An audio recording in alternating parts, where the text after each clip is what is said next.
시간에는 순전함과 진실함이라는 제목으로 같이 하나님 말씀을 나누도록 하겠습니다. 가끔 성도들이 저에게 그런 질문을 할 때가 있습니다. 목사님, 뉴스를 보니까 어떤 목사님이 간음을 했다는데요. 이거 교회에 큰 문제가 있는 거 아닙니까? 저도 그런 말을 들으면 당황스럽지요. 저도 목사이기 때문입니다. 사실 강대상에서 이런 문제를 언급한다는 것이 상당히 부담스러운 일입니다. 하지만 성도들이 눈과 귀를 닫고 사는 것은 아닙니다. TV를 틀어보면 가끔 목사들의 간음 문제가 뉴스에 나오기도 합니다. 요즘에는 교회 세습 문제가 논란이 되기도 합니다. 뻔히 보이는 일을 모른 척한다고 있는 문제가 없어지는 것은 아닙니다. 성도들이 바보도 아니고요. 이런 문제에 대해서는 정확하게 짚어주는 것이 더 낫지 않겠는가? 그렇다면 한국 교회가 부패한 것일까요? 한국 교회 목사들에게 문제가 있는 것일까요? 우리가 그렇게 꿈꾸어 오던 초대 교회에는 이런 간음의 문제가 없었을까요? 오늘 본문은 그렇게 말하고 있지 않습니다. 초대 교회에도 심각한 간음 문제가 있었습니다. 사람이 사는 곳마다 이 간음 문제는 항상 쫓아다녔습니다. 무슨 일이든지 단면으로 전체를 판단해서는 안 됩니다. 이런 문제들을 교회는 어떻게 처리해야 할까요? 저는 그렇게 생각했습니다. 교회가 시끄러워지겠구나. 성도들이 시험에 들겠구나. 믿음이 약한 자들이 실족하겠구나. 이런 것들은 조용히 해결해야지. 조용히 덮고 넘어가야지. 이것이 교회의 덕을 세우는 길이다. 이런 일을 공개적으로 말하는 것은 하나님의 영광을 가리는 일이라고 생각했습니다. 당신 한 사람만 참으면 됩니다. 교회가 시끄러울 필요 있습니까? 은혜롭게 넘어갑시다. 저는 그렇게 생각을 했습니다. 저는 오늘 본문을 보고 충격을 받았습니다. 제 생각과 하나님의 생각이 너무나도 달랐기 때문입니다. 오늘 본문은 고린도 교회의 부끄러운 사건에 대해서 숨김없이 말하고 있습니다. 고린도 교회의 한 성도가 간음을 했습니다.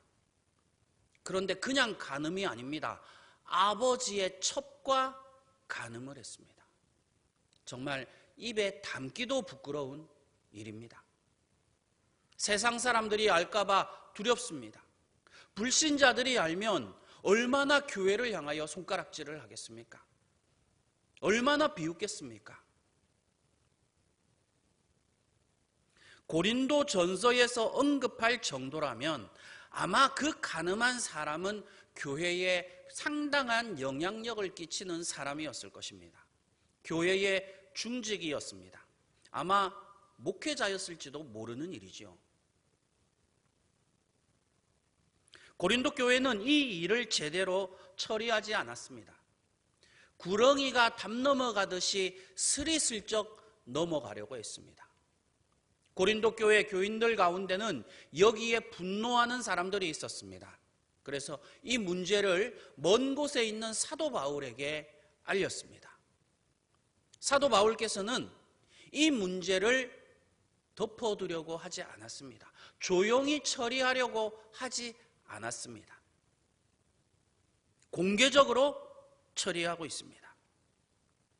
감추고 싶은 교회의 문제들을 사도 바울은 그의 편지에, 성경에 낱낱이 기록하고 있습니다. 심지어 이 편지를 다른 초대 교회들에게도 돌려서 읽어보라고 하실 정도였습니다. 사도 바울은 이 심각한 교회의 간음의 문제를 조용히 처리하려고 하신 것이 아니라 공론화하셨습니다. 공개적으로 이를 처리하려고 하신 것입니다.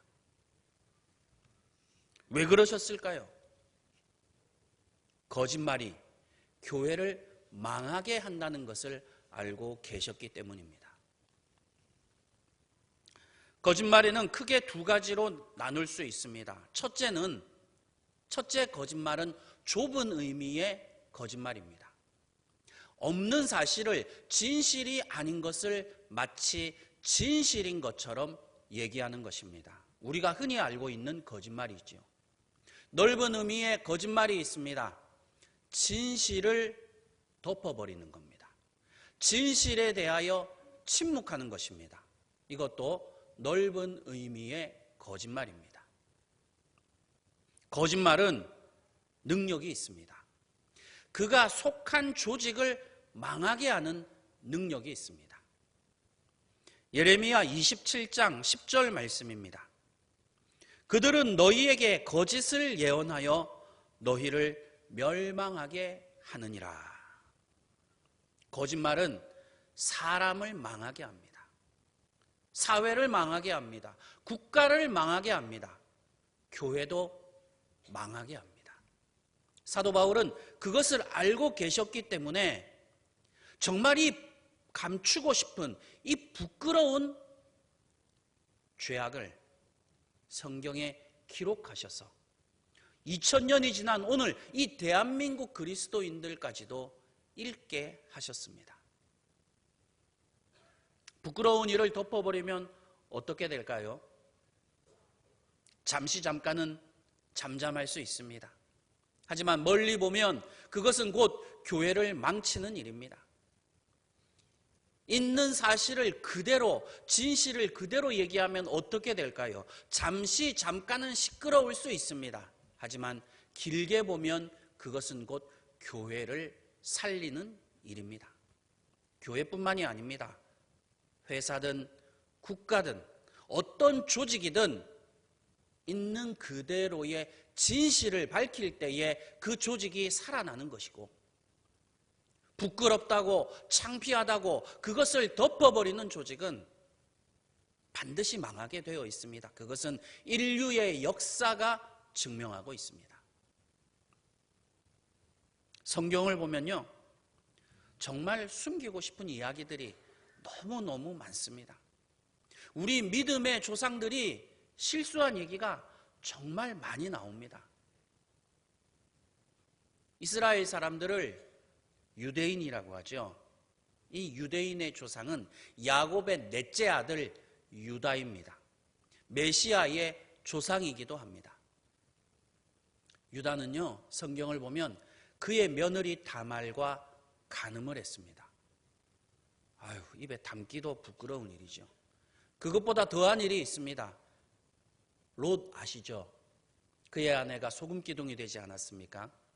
성경을 보면 롯은 의인이라고 합니다. 우리는 잘못 오해해서 롯이 아주 엉망인 사람으로 알고 있지만 신약 성경에서는 롯을 의인이라고 했습니다.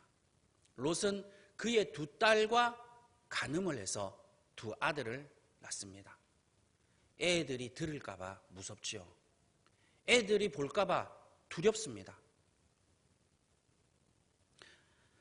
이렇게 부끄러운 일을 하나님께서는 왜 그냥 조용히 좀 덮어두시면 좋은데 왜 굳이 성경에 기록을 하셨을까요? 은혜로운 일만 적어 놓으시면 얼마나 좋습니까? 그렇지 않나요? 왜 구태여 이 부끄러운 일을 낱낱이 성경에 기록하셨을까요? 그것도 우리 믿음의 조상인데 말입니다. 성경은 부끄러운 일이라고 해서 진실을 감추지 않습니다. 창피한 일이라고 해서 그것을 덮어버리지 않습니다. 있는 그대로의 진실을 있는 그대로 기록했습니다. 성경은 진리의 책이기 때문입니다. 하나님의 말씀은 진실합니다. 사무엘하 22장 31절입니다. 여호와의 말씀은 진실하니. 하나님의 말씀은 진리입니다. 진실합니다. 티끌만큼의 거짓말도 섞여 있지 않습니다. 너무 진실해서 감추고 싶은 그 부끄러운 일들까지도 성경에는 낱낱이 다 기록이 되어 있습니다. 그만큼 성경은 믿을 만한 책이라는 뜻입니다. 교회의 골치 아픈 문제를 해결하는 가장 좋은 방법이 무엇입니까? 순전함과 진실함입니다. 오늘 본문 고린도전서 5장 8절입니다. 핵심입니다. 본문을 한번 띄워주십시오. 없나요? 제가 올리지 않았나요? 네. 자, 고린도전서 5장 8절 말씀 끝에 이렇게 나오지요. 오직 순전함과 진실함의 떡으로 하자. 사도 바울은 이 고린도 교회의 심각한 문제를 해결할 방법을 제시합니다. 그것이 무엇입니까? 순전함과 진실함으로 이 문제를 처리해야 한다. 누구나 다 알고 있지만 어느 누구도 이렇게 위대하게 말할 수 있는 분은 없지요. 정말 놀라운 말씀입니다. 순전함, 진실함. 누구나 다 알지만 어느 누구도 쉽게 행할 수 없는 말씀이죠. 교회 안에서 일어나는 심각한 죄의 문제를 방치하면 어떻게 될까요? 오늘 본문 6절에서는 그 죄의 누룩이 온 교회에 퍼지게 된다라고 경고하셨습니다. 교회 누가 간음했다던데? 정말이야? 에이, 이건 그럴 수도 있지. 여러분, 이렇게 되면 어떻게 될까요? 교인들이 죄에 대해서 관대해지기 시작합니다. 익숙해지기 시작합니다. 교회가 망하는 것입니다. 정말 무서운 일입니다. 저는 부목사 생활을 처음으로 시작한 것이 서울이었습니다. 그 교회 담임 목사님이 좀 이상한 분이셨어요. 부흥 강사 출신이셨습니다. 저는 그렇게 돈 욕심이 많은 사람은 태어나서 처음 봤어요.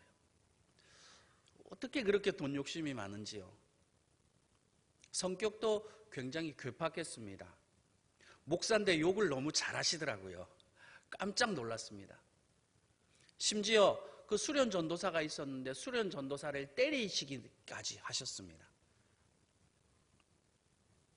성도들을 우습게 여기셨습니다. 걸핏하면 화를 내셨어요. 한번 교역자들에게 화를 내시면 거의 매일 30분 동안 비난을 받아야만 했습니다. 저는 너무 충격을 받았지요. 내가 평소에 알고 있던 목사님의 모습이 아니었기 때문입니다. 그때부터 저는 목사님들을 삐뚤어지게 바라보기 시작했습니다. 감리교가 썩었다고 했습니다. 너무 부끄러워요, 지금 생각해 보니까. 목사들이 부패했다라고 생각했습니다. 새벽마다 하나님 앞에 그렇게 기도했습니다. 하나님, 썩어 빠진 감리교를 변화시켜 주십시오. 부패한 목사들을 변화시켜 주십시오. 어느 날 기도를 하는데 성령께서 제 마음에 책망을 주셨어요. 감리교가 썩은 것이 아니라 너의 마음이 썩었다 이러시는 거예요. 목사가 부패한 것이 아니라 너의 눈이 부패했구나. 너부터 변화되어라. 너무 깜짝 놀랐습니다. 제가 그렇게 비난하고 비판하던 그 목사를 어느덧 제가 닮아가고 있더라고요. 저도 뒤돌아보니까 저도 돈을 좋아하는 목사가 되어 있었습니다. 교만한 목사가 되어 있었습니다. 분노를 참지 못하는 목사가 되어 있었습니다. 사실 부패한 목사는 극소수입니다. 제가 목회하면서 만나본 수많은 목사님들은 대부분 훌륭한 목사님이셨어요. 저보다 더 거룩한 목사님들이 대부분이셨습니다. 그런데 저는 저의 그 자그마한 경험 하나를 가지고 제가 받은 마음의 상처 때문에 감리교가 썩었다, 목사들이 썩었다라는 그런 어리석은 생각에 빠져 있었던 겁니다. 감리교를 변화시켜야 되는 것이 아니라 저 먼저 변화되어야만 했었어요. 지금 생각하니까 얼마나 부끄러운지요.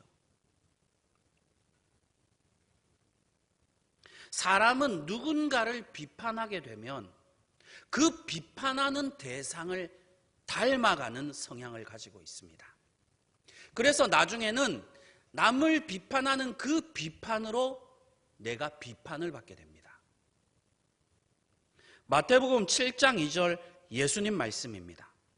너희가 비판하는 그 비판으로 너희가 비판을 받을 것이요.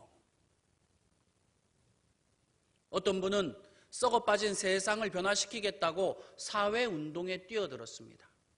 세월이 지나서 자신을 뒤돌아보니까 자신도 똑같이 되어 있더랍니다. 어떤 사람은 어릴 적부터 아버지가 어머니를 때리는 것을 보고 자랐습니다. 나는 커서 절대로 아버지처럼 살지 말아야지. 그런데 자기도 커서 자기 아내를 때리고 있더랍니다. 어떤 사람은 아버지가 매일 술에 취해서 알코올에 중독된 모습을 보면서 나는 절대로 크면 술에 입을 대지 말아야지 했는데 어느덧 자기도 알코올에 중독이 되어 있었습니다. 죄가 무섭습니다. 죄는요, 아무리 그 죄를 미워하고 싫어해도 옆에서 자꾸 보게 되면 그 죄에 익숙해집니다. 죄를 학습하게 됩니다. 죄가 그래서 무섭습니다. 여러분, 제가 왜 설교할 때마다 예수 하는지 아십니까? 사람은 보고 듣는 것에 익숙해지기 때문입니다. 믿음은 들음에서 나기 때문입니다. 로마서 10장 17절입니다. 그러므로 믿음은 들음에서 나며. 예수님의 이름을 계속해서 듣다 보면 자기도 모르게 예수님께 익숙해집니다. 자기도 모르게 예수님께 동화됩니다. 예수님께 젖어듭니다. 예수님의 사람으로 변화됩니다. 예수님이 없으면 살아가지 못하는 거죠. 예수로 살아가는 겁니다. 오늘 본문 고린도전서 5장 12절에서는 사도 바울은 이렇게 말합니다. 교회 밖에 있는 사람들이 죄를 짓는 것은 우리가 상관할 필요 없다. 판단할 필요가 없다. 하지만 11절에서는 교회 안에 형제라고 불리는 자가 교회 안에서 심각한 죄를 짓는다면 미련을 두지 마라. 교회 밖으로 쫓아내야 한다라고 하셨습니다. 이건 쉽지 않은 문제죠.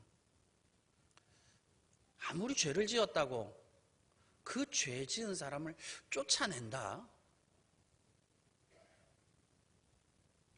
목사님, 그러면 죄 짓는 사람은 교회 오면 안 됩니까? 의로운 사람만 교회 나와야 됩니까? 아니죠. 의인도 교회를 나올 권리를 가지고 있듯이 죄인도 교회에 나올 권리를 가지고 있습니다. 누구든지 예수님을 믿을 권리가 있습니다. 누구든지 구원받을 권리가 있습니다. 그런데 왜 사도 바울은 오늘 본문에서 죄인을 교회 밖으로 내쫓으라고 하셨을까요?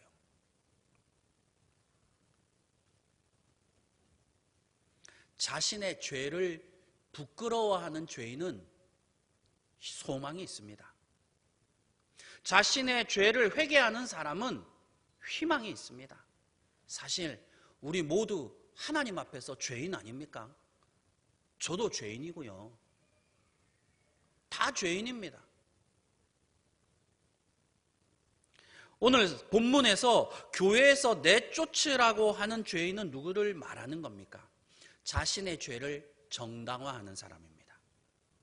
자신의 잘못을 합리화하는 사람입니다. 아이고 목사님, 나만 죄 짓습니까? 다 죄 짓고 삽니다. 나만 간음하나요? 다 간음합니다. 다 제사상에 절합니다.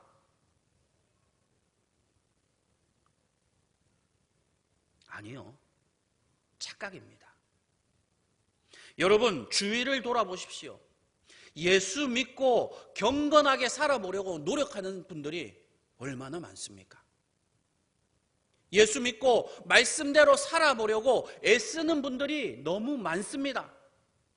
날마다 자신의 죄를 예수의 피로 씻으며 회개하고 눈물로 기도하는 자들이 너무나도 많습니다. 아니요, 목사님, 제 주위에는 그런 사람 없던데요. 그렇게 살지 못하니까 안 보이는 것에 불과합니다. 원래 원숭이 눈에는 원숭이가 보이고 사람의 눈에는 사람이 보이는 법입니다. 죄를 짓는 사람은 죄를 짓는 사람만 보이고 경건하게 살고자 노력하는 사람에게는 경건한 사람만 보이는 법입니다. 우리 교회만 해도 예수 믿고 진실하게 살려고 노력하시는 분들이 얼마나 많습니까? 무지하게 많습니다. 네, 맞습니다. 오늘 본문의 핵심이 이것입니다. 모든 사람들이, 세상에 있는 모든 인간들이 다 죄악 속에 빠져 살아도 나만큼은 예수 안에서 진실하게 살면 됩니다.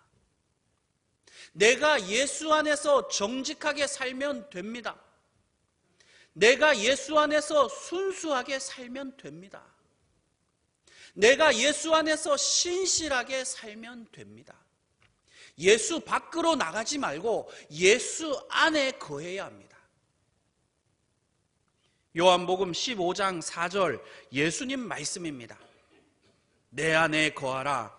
나도 너희 안에 거하리라. 우리가 예수님 안에 거하면 예수님께서도 우리 안에 거하신다고 하셨습니다. 얼마나 쉽습니까? 얼마나 감사합니까? 예수님이 내 안에 계시다니요. 이 세상에 참 악한 일이 많죠. 정말 부조리한 일들이 많습니다. 이렇게 말하는 분도 계시더라고요. 목사님, 하나님이 살아계시다면, 예수님이 살아계시다면 이런 악한 일들이 이 세상에 왜 이렇게 가득합니까? 입은 삐뚤어져도 말은 바로 하라고 했습니다. 예수님이 존재하시지 않기 때문에 이 세상에 악한 일이 존재하는 것이 아닙니다. 세상 사람들이 예수님을 받아들이지 않기 때문입니다. 그들이 예수를 인정하지 않기 때문입니다. 예수님 뜻대로 살아보십시오. 예수님을 인정하고 살아보십시오. 악한 일이 이 세상에 어떻게 있겠습니까?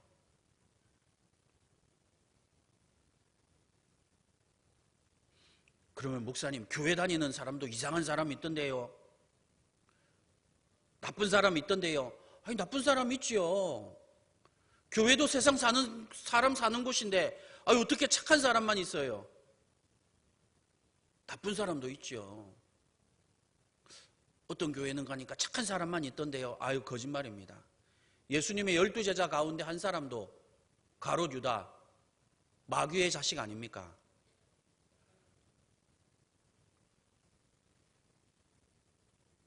그들은 예수를 믿는다고는 하지만 실제로는 예수님을 믿지 않습니다. 예수님을 안다고 말하지만 실제로는 예수님을 모르고 있는 것입니다. 가롯 유다 같은 사람이죠. 가롯 유다도 보십시오, 여러분. 겉으로 보면 예수님의 제자입니다. 아이고, 제자만 됩니까? 사도지요. 사도, 여러분, 사도가 얼마나 대단한지 아십니까? 성경에 보면 천국에 가면 12기둥이 있는데 그 기둥의 이름에 사도분들의 이름이 적혀 있습니다. 근데 누가 봐도 가롯 유다는 예수님의 사도였어요. 그런데 실상은 마귀의 제자였죠. 사람이 지을 수 있는 가장 큰 죄가 뭔지 아십니까? 예수님을 믿지 않는 죄입니다. 하나님을 믿지 않는 죄입니다. 목사님, 살인죄가 제일 큽니다. 맞아요. 살인죄 무섭지요. 사람이 사람을 죽이는 거 정말 큰 죄입니다. 그런데요, 하나님이 보시는 죄의 기준과 사람이 보는 죄의 기준은 다릅니다. 달라야 되죠. 같아서는 안 됩니다. 하나님께서는 우리를 살리시려고 주님의 아들을 죽이셨어요. 그런데 나는 예수 안 믿겠다라는 거예요.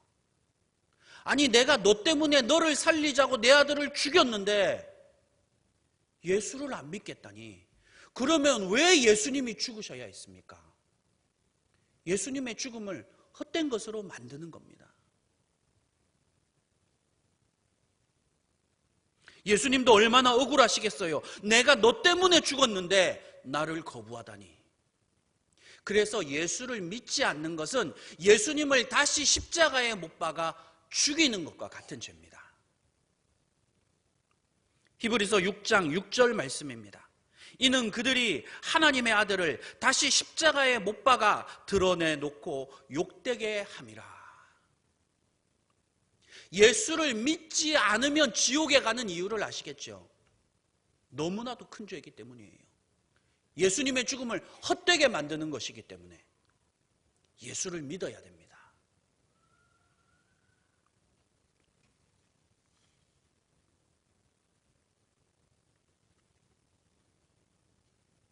우리는 죄의 유혹을 이길 때도 있지만 죄의 유혹에 넘어갈 때도 있죠.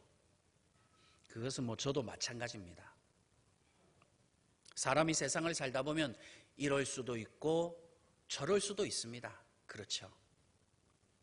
자꾸 죄에 넘어지기도 하죠. 원래 그런데 믿음은요, 넘어지고 일어서고 하면서 성장하는 겁니다.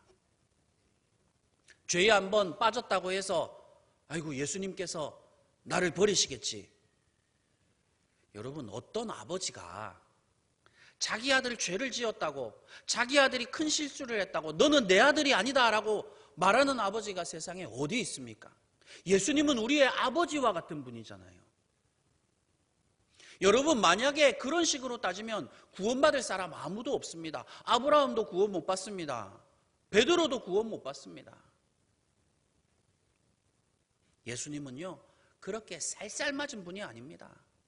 예수님은 그렇게 냉정한 분이 아닙니다. 예수님은요, 선한 목자이십니다. 우리를 위해서 당신의 목숨을 버리신 분입니다. 요한복음 10장 11절 예수님 말씀입니다. 나는 선한 목자라. 선한 목자는 양들을 위하여 목숨을 버리거니와. 아무 상관도 없는 사람이 여러분을 대신해서 죽을 수 있습니까? 없습니다, 여러분. 누가 남을 살리고자 내 목숨을 버리겠어요? 정신병자지요. 그런데 예수님께서는 우리를 살리시려고 주님의 생명을 버리셨어요. 그렇게 극단적으로 우리를 사랑하신 분이 예수님이에요. 여러분, 너무 놀랍지 않습니까? 아니, 예수님과 우리가 무슨 상관이 있다고 우리를 위해서 예수님의 생명을 버리십니까? 예수밖에 없습니다. 예수 한 분뿐이지요. 오직 예수님입니다.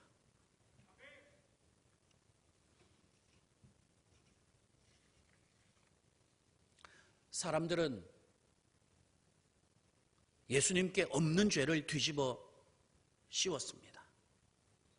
예수님은 누명을 쓰신 거예요. 억울하게 잡혀가셨습니다. 군인들은 예수님의 머리에 억지로 과시관을 만들어서 씌웠습니다. 예수님의 손에 갈대를 들리게 했습니다. 그리고 그 앞에 절을 하며 예수님을 놀렸습니다. 임금님, 절을 받으십시오. 갈대로 예수님의 머리를 내리쳤습니다. 예수님의 얼굴에 침을 뱉었습니다. 예수님의 뺨을 후려쳤습니다. 예수님의 옷을 벗기고 채찍으로 그의 등을 내리쳤습니다. 당시 채찍의 끝에는 쇠 갈고리가 달려 있었습니다. 그래서 채찍을 칠 때마다 예수님의 살가죽이 이리저리 찢겨 나갔습니다. 예수님의 근육이 드러났습니다. 예수님의 뼈가 드러났습니다. 군인들은 예수님을 십자가에 못 박았습니다. 예수님의 손과 발에 그 거친 대못을 박아버렸습니다. 살에 못을 박는 게 아닙니다, 여러분. 살에 박으면 어떻게 될까요? 체중 때문에 찢어져서 사람이 십자가에서 떨어집니다. 그래서 뼈에 박습니다. 여러분, 뼈 부러지면 얼마나 아픕니까? 예수님 손목뼈 관절에다가 못을 박는 거예요. 예수님 발목뼈 관절에다가 그 뼈에다가 박아야 안 떨어지는 거예요. 고통으로 예수님께서 몸부림칠 때마다 어떻게 되겠습니까? 그 거친 대못이 예수님의 뼈를 긁어대는 거예요. 사람이요, 십자가에서 1시간만 있으면 미쳐버린답니다. 고통이 너무 커서요. 그 고통은 지옥보다도 더한 고통이었습니다. 예수님께서는 몇 시간 동안을 그 지옥 같은 고통을 견디셨어요. 제가 예수님이라면 그 인간들을 살아있는 채로 지옥에 빠뜨려 버렸을 것 같아요. 예수님은 전지전능하신 하나님이시잖아요. 예수님에게는 그런 능력이 있었습니다. 그런데 예수님은 십자가 위에서 어떻게 하셨습니까? 그들을 위해서 기도하셨습니다. 아버지, 저들의 죄를 용서해 주십시오. 그들은 자기들이 무슨 죄를 저지르고 있는지 모르고 있습니다. 놀라운 분이에요. 여러분, 예수님처럼 아름다운 분을 보셨습니까? 저는 못 봤어요. 예수님처럼 사랑이 충만한 분을 보셨습니까? 예수님처럼 인자하신 분을 보셨습니까? 예수님처럼 마음이 넓으신 분을 보셨습니까? 예수님 같은 분은요, 세상에 없습니다. 예수님 한 분밖에 없습니다. 우리가 성경을 읽어보면 사람들이 변화되는 이유가 무엇입니까? 예수님의 모습이 너무 아름답기 때문이에요. 너무 좋으세요. 말씀을 정리하고 마치겠습니다. 이렇게 좋은 예수님, 너무 귀한 예수님 안에서 순전하고 진실한 믿음 생활을 하시는 주의 백성들이 되시기를 간절히 축원합니다. 기도하겠습니다.